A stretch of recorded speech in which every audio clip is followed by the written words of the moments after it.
čia, kad suprastume, tas lietus buvęs kelias dienas, tai čia daug reikalų pridarė. Vėl aliarmai dėl stipraus lietaus. Sutikau asiliuką vidury autostrados. Kas nori sausainiam? Nu ką galiu pasakyti, gėrimas sužystai.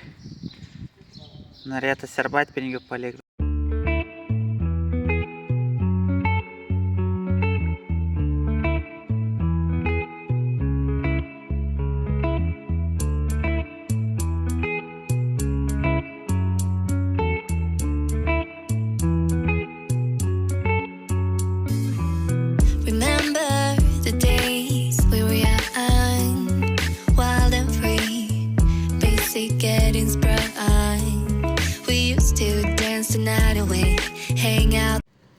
Atvažiavau prie populiarios Smegduobės.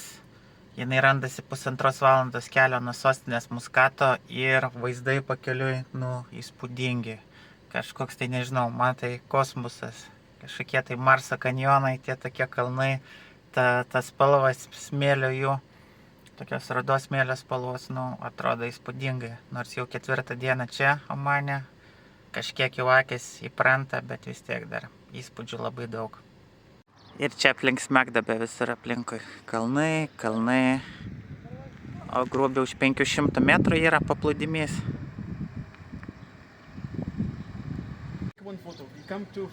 Panašu, kad uždaryta dėl blogo oro šiandien. Bando žmonės dėrėtis. Žodžiu, kaip paaiškino, dėl blogo oro šiaip ta Smegduobė uždaryta ir įėjimas į ją neleidžiamas, bet tie 2 žmonės, kur priekyje įsidėrėjo 10 minučių, kad įleistų, jie berat sakė, iš Jungtinių Arabų Emiratų specialiai važiavo, kad pamatytų šitą Smegduobę. Tai tas, kur prie durų stovėjo, kaip apsauginis įleido ir aš gale buvau tokiom graudžiom akim žiūrėjau į jį, tai irgi sako, gali ir tu į 10 minučių. Toks tas parkas prie Smegduobės, yra vaikų žaidimų aikštelė, suoliukų yra, kažką tai pasodinę medžių, kalnai aplinkui.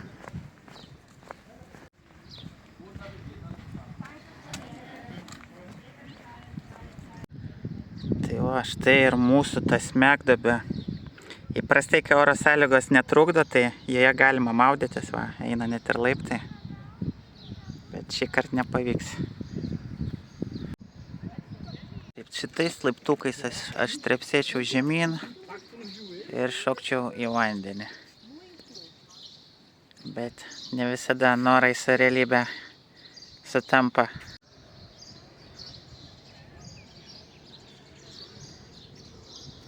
Čia turbūt gal net gražesnis rakursas gaunasi vaizdo. Gale kalnai.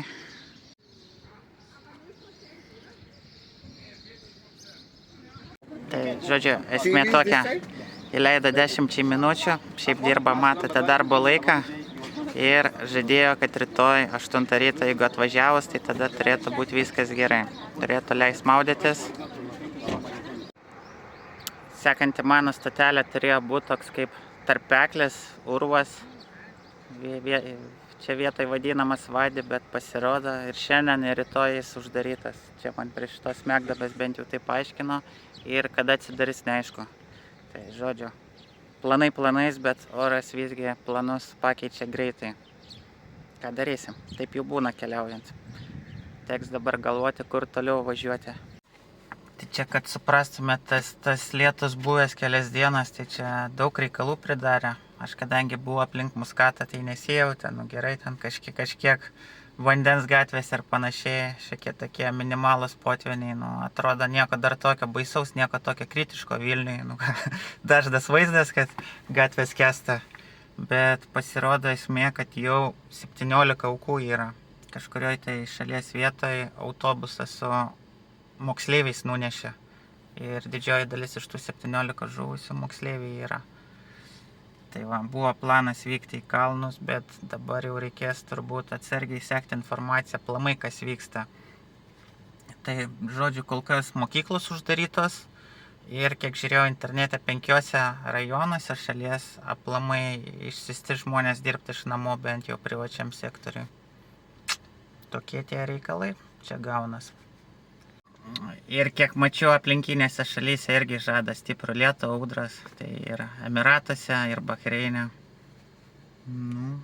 Įdomus laikas čia artimiausiuose rytuose. Paprastai jau turėtų būti karšta, balandis. 30-40 vos ne šilumos, o čia dabar tokie reikalai vyksta. Einu į paplūdimį, prisėsiu kažkur ant akmenėlio ir reiks pasidėliot planą, ką toliau daryti. Laukinis paplūdimys, bangos didelės pakankamai.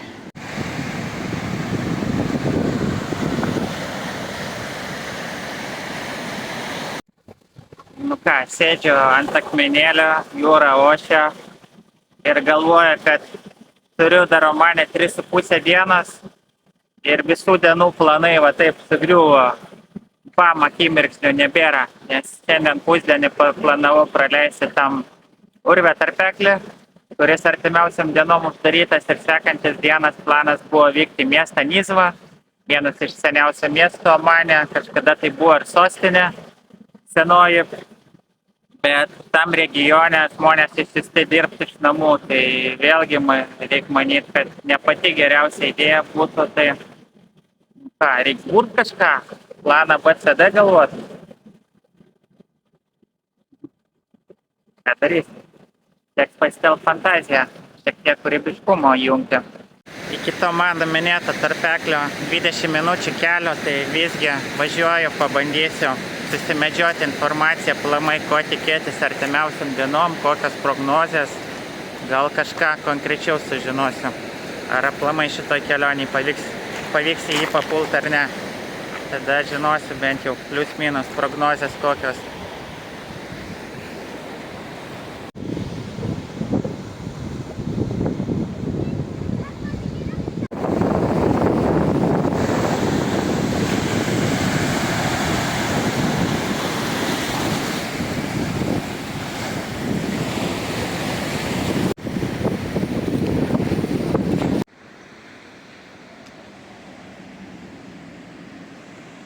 Čia dabar esam prie to tarpeklio, kur bandysiu susimedžioti informaciją.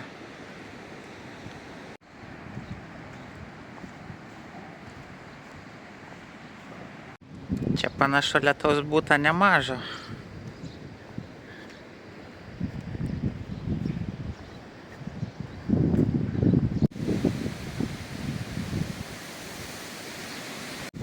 Tai žodžiu, šitą vietą vadinasi Vadi Šap. Ir kokia jo esmė? Tai pradžiai laiveliu perplukdo gaunasi kitą krantą, tada reikia 45-50 minučių, kiek girdėjau taku, tada prasideda vanduo, reikia kažkiek tai praplaukti ir tada patenkama į natūralų baseiną. Tai šitą esmė viso šitą tarpeklio Vadi Šapa vadinasi. Čia net rusiškai parašyta, ką galima nusipirkti: vandenį atsparo telefono dėklą, liemenę, kuprinę ir batus vandens. Čia kainos nurodytas. Matyt, rusų daug. Kiek suprantu, valtis tiesiog perkelia kitą krantą ir ten jau takas prasideda. Valtis kaina 1 Omano realas pirmyn atgal, 2,50 € grubiai. Gaila, aišku, dėl šitos situacijos, nes galvojau, kad tai bus viena iš pagrindinių vietų Omane. Prasme, kad viena iš tokių įdomiausių pramogų. Teks grįžti turbūt dar kartą. Įprastai čia ir kavinukė turėtų veikti. Dabar, aišku, gyvybės nulis, uždaryta viskas. Valtis ilsisi.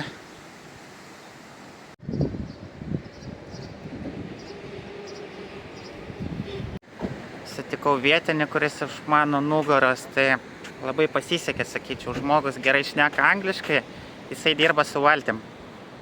Tai ką sužinau, kad dabar 3 dienas tarpeklis uždarytas, o sakė, dėl rytdienos yra tikimybė, kad gal atidarys, bet viskas priklauso nuo oro. Jeigu šiandien lis, tada neišeis. Jeigu nelis ir rytoj geras oras nusimato, tada gal ir pavyks.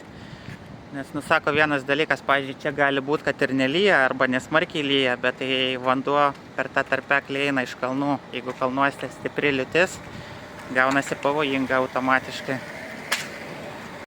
Dar papasako, kad praėjusiam dienom pradžioje įleido žmonės į tą tarpeklį, bet po to pradėjo lyti, tai visus grąžino gal dėl saugumo. Dar sako, būna žmonės pradeda, šiandien mūsų paskutinę dieną, mes norim, sako, gerai, kad norit, bet gal geriau visgi nenueiti ir grįžti gyvam namo, negu pabandyti paskutinę dieną ir po to nebegrįžti. Toks moralas būtų. Pilnai su juo sutinku. Sutikau asiliuką vidury autostrados. Čia grinai eina autostrada, pagrindinis kelias. Reikia tikėtis, nieks jo nenumuš. Įsiklydo matyt. Važiuojant būna vietom vėjo gūsiai. Tai taip, mano Nissan Sunny nelabai stabiliai saulytė jaučiasi kelyje.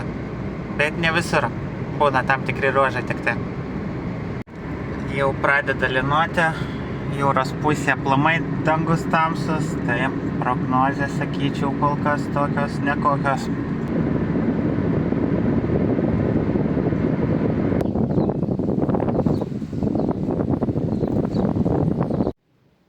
Blemba, tik dabar dėjo, kad reikėjo paprašyti telefono numerio to žmogelio, kur prie tarpeklio. Kitą kartą prieš varant galėčiau parašyti ar paskambinti ir paklausti, ar jau atidarė. Bet jau kem kyla kažkur nuvažiavau nuo tos vietos. Nereikėjo taip daryti. Skrandis prašo maisto. Radau internetą kavinę pakankamai gerai vertintą. Čia vizualiai taip atrodo, kad vandens daugiau būta nei Muskate.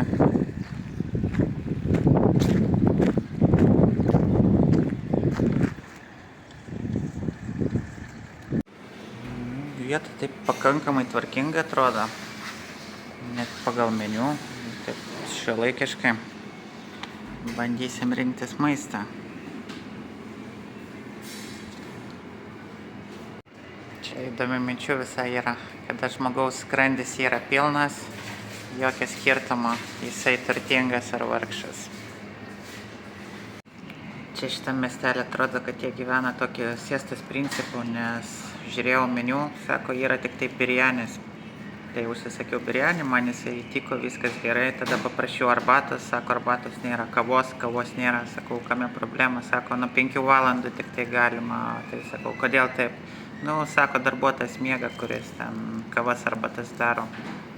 Po to pradėjau žiūrėti, kad reikia valiutą įsikeisti. Irgi žiūriu, atsidarys neužilgo, rašo.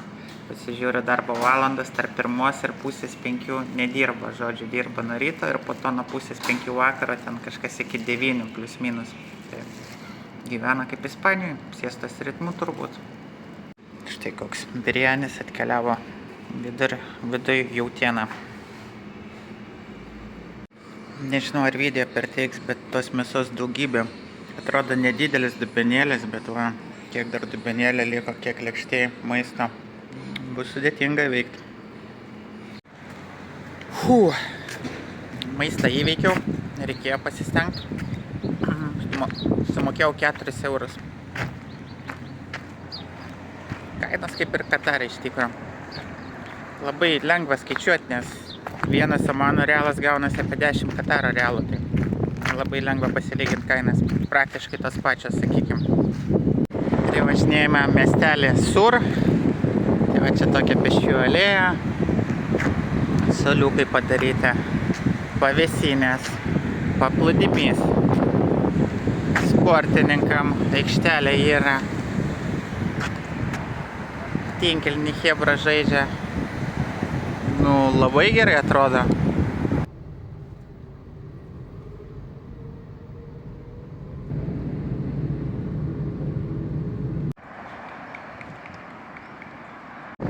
Čia, kaip suprantu, daug mačiau kaip ir centras šitas Sur. Ir mačiau, kad žmonės lipa ten ant kalno. Ten turėtų gražus vaizdas į miestą atsiverti. Plius saulėlydis kažkur už pusę valandos bus.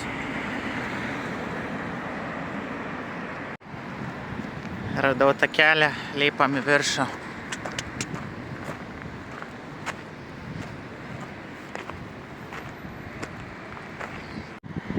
Čia vėlgi, sakyčiau, gamtos kraštovaizdis šiek tiek skiriasi palyginus su Muskatu. Nu ką, ir pirmi vaizdai į miestą.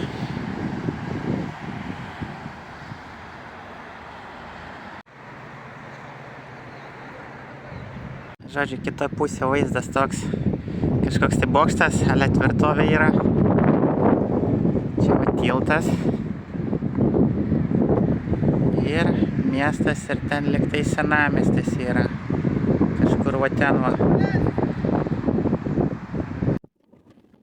Apkalto labai vėjuota, net pusiausvyrą nėra paprasta išlaikyti. Bandysim dar ant bokšto užlipti, gal nenupus vėjas.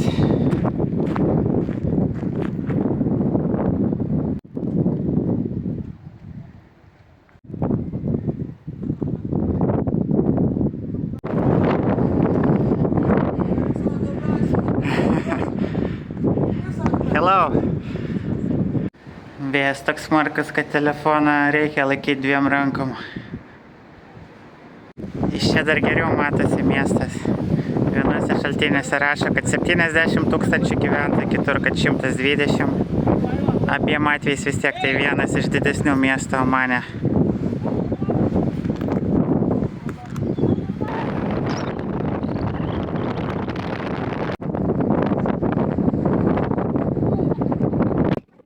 Gerai, kad į sporto klubą ėjau, tai biškį raumenų masės gavau, taip tai vėjas turbūt ir nupūstų.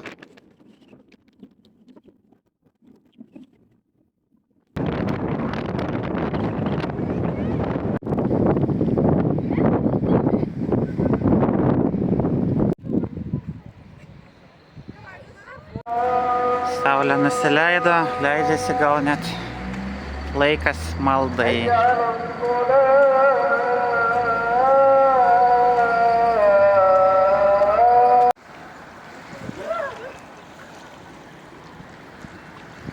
Dar vieną tvirtovę, pažiūrėsim, gal čia galima užlipti.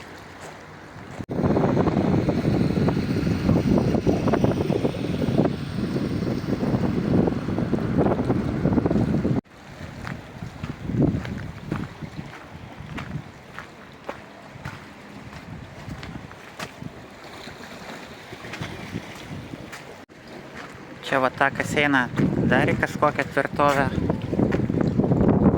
Matyt, gera geografiškai padėtis Omano lėmė tai, kad reikėjo gintis. Visi norėjo kažkokią įtaką čia turėti. Reikėjo gintis nuo priešo.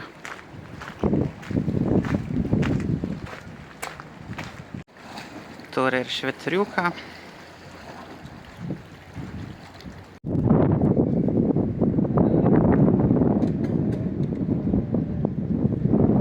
Ten beje, kur švyturys ir miestas senamiestis turėtų būti, bet jau tamsu. Video iš tikro dar net šviesiau atrodo, nei yra realybėje. Taigi tamsu ir šiaip pavargęs. Ir šiaip kažkaip dieną šūniui ant uodegos. Visi pladai nuėjo išskyrus miestą. Tai šiaip apie šitą Sur galiu pasakyti, kad miestas gražus, kokio pusdienio tikrai vertas. Ir atstumas nuo Muskato nėra toks tolimas, 200 km. Plius tikrai verta aplankyti tas dvi vietas, kuriuos aš buvau šiandien nesėkmingai arba ne visai sėkmingai. Tai ta karstinė, kur aš ten buvau šiandien, nebemoku paaiškinti. Smegduobė ir tas, kaip ten jis, tarpeklis. Nebeveikia galva jau. Pavargau nuo visko, nuo vairavimo, nuo filmavimo, nuo kalbėjimo, nuo strategavimo. Jau reiškia, reikia ilsėtis 7 valandas vakaro beveik.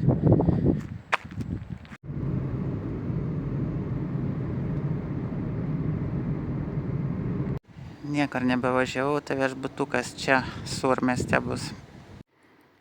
Va, koks kambariukas. Yra nuosavas tualetas, dušas.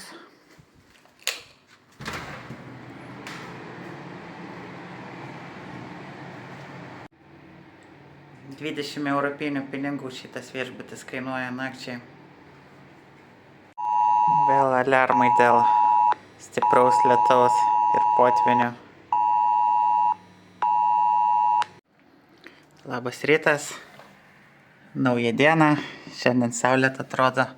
Tai bandysiu laimę antrą kartą vykti tą tarpeklį. Vakar sakiau, kad gaila, kad numerio nepasiėmiau, bet pasirodo, nusifotografau visgi numerį, parašiau į WhatsApp ir gavau atsakymą. Hi, good morning. How are you? Yeah, we open already. Everything okay, inshallah. But you need... Tai va, sakė jau atidaryta, viskas tvarkoja. Galima bandyti. Nu ką tik grįžau iš tarpeklio, praleidau iš viso 3,5 valandos. Turėjau kitą telefoną, kuris nebijo vandens. Tai dabar nebesu garantuotas, ar jis nebijo vandens. Žodžiu, pradžiai veikia, o po to nustojau, filmavau, šnekėjau, rodžiau viską ir nusprogo. Tai nežinau, gal po to dar atsigaus, gal. Tai jeigu net trumpai pradžiai valtis nukelia kitą krantą, ten daugmaž 5 minučių reikalas. Nu ir tada prasideda pradžiai takas, eini taku, dabar tas takas pilnas dumblo, tai pradžiai per dumblą eini, po to sunormalėja takas, tada reikia per vandenį bristi ir paskutinė atkarpa jau būna plaukimas. Ten vietom net srovė tokia pakankamai stipri šį kartą. Tai, sudėtinga, vietom reikia jau kažkur kabintis už akmenų, kad galėtum tą srovę įveikti, nes per plauki prieš srovę tiesiog, niekur neįdi, tave met atgal, tai vienoje vietoje net kelią šiek tiek užsigavau, nes neįsilaikiau, srovė nešė ir kaliau į akmenį. Pasirodo, akmuo buvo stipresnis nei mano kelias, tai kelią biškį skauda.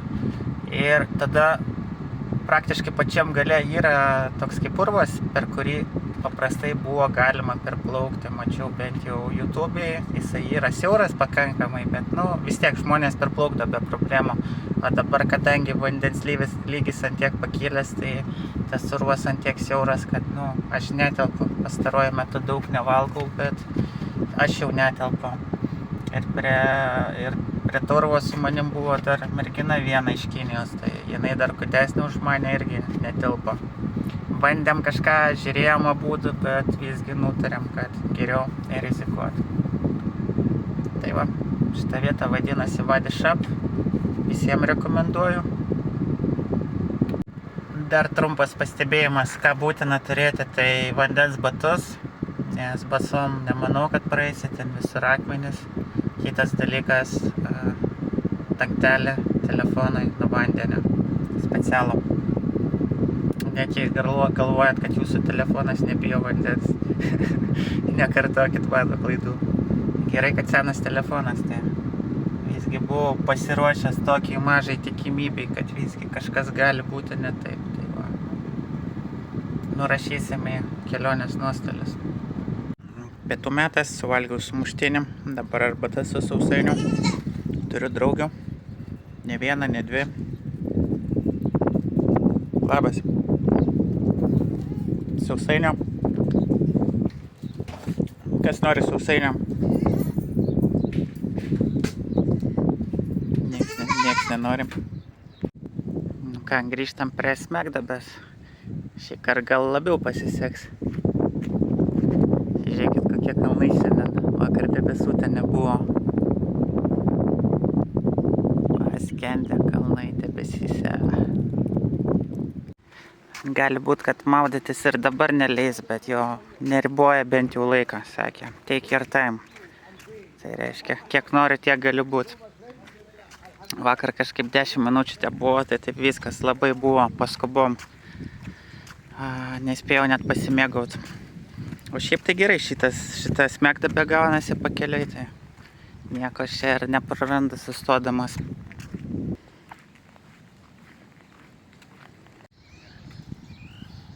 Šiandien bent jau galima žemyn nulipti, vakar laiko nebuvo.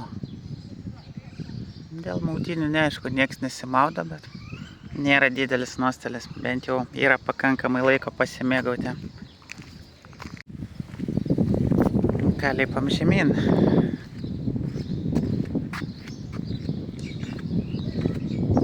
Status laiptai pakankamai Tai grįžti atgal, bus šiek tiek sporto. Nes, taip jau užtrunka laiko, kol koja nudremba ant žemutinio laiptelio. Va taip va.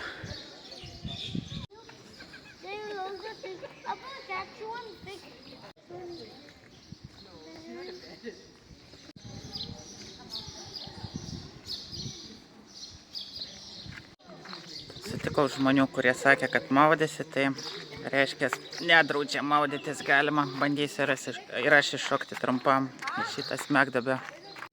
Ką tik įsimaudžiau, visai smagu ir čia pasirodo galima gauti dar nemokamą spa. Žinot tas žuvytės, kur ale masažą daro, tai va jų čia yra.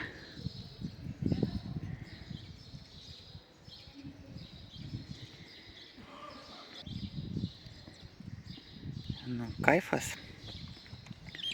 Aišku, kutena kažkiek, bet šiaip smagu visai.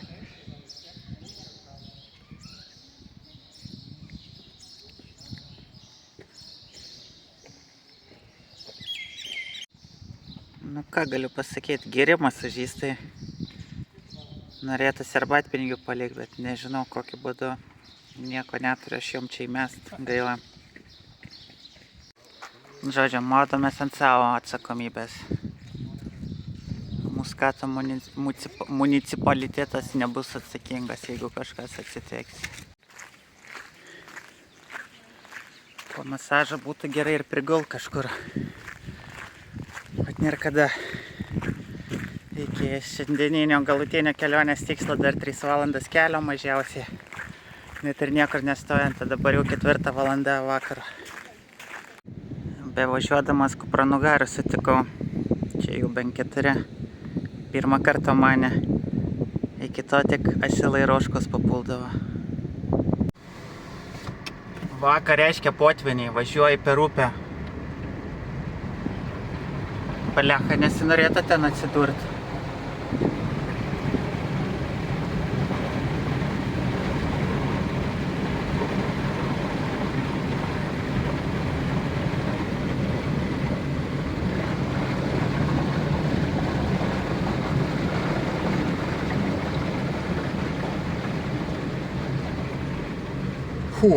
Įveikta.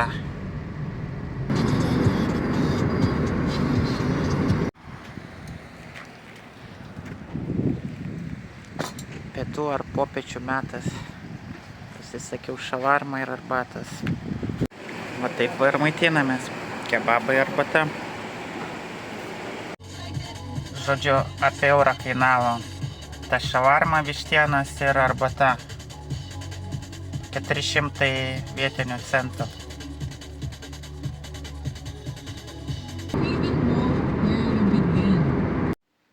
Nauja vieta, nauja nakvynė.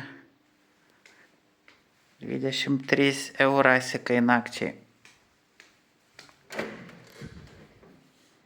Taip paprastai, bet normaliai. Čia beje esu mieste, vadinasi Nizva. Atvažiavau vėlai, jau tamsu, tai miestą nebespėsiu šiandien apžiūrėti, o daugiau parodysiu ir papasakosiu jau kitą dieną.